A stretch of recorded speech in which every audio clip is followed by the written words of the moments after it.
ఈరోజు నర్సంపేట నియోజకవర్గంలో భారతీయ జనతా పార్టీకి ఆకర్షితులై మరియు మూడోసారి మన ప్రీతమ నాయకుడు నరేంద్ర మోడీ గారు ప్రధానమంత్రి కావడాన్ని ఆకర్షితులై భారతీయ జనతా పార్టీని బలపరచడానికి నర్సంపేట నియోజకవర్గంలో కాషాయ జెండా ఎగరేయడానికి పార్టీలోకి విచ్చేసిన నర్సంపేట పట్టణం 3వ వార్డుకు చెందిన యువకులందరూ కూడా స్వాగతం సుస్వాగతం.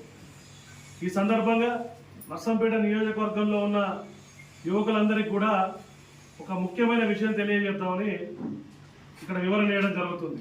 ముఖ్యంగా నర్సంపేట నియోజకవర్గంలో ఉన్న యువకులందరినీ కూడా ప్రాధాన్యత ఇచ్చి కంటికి రెప్పలా కాపాడుకుంటామని చెప్పి ఈ సందర్భంగా తెలియజేస్తున్నాం.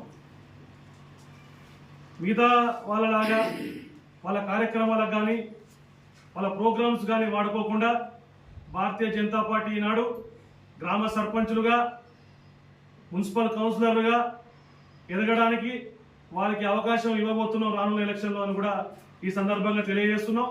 చదువుకున్న యువకులందరూ కూడా భారతీయ జనతా పార్టీలోకి ఆహ్వానం కూడా తెలియపరుస్తున్నాం. ధన్యవాదాలు.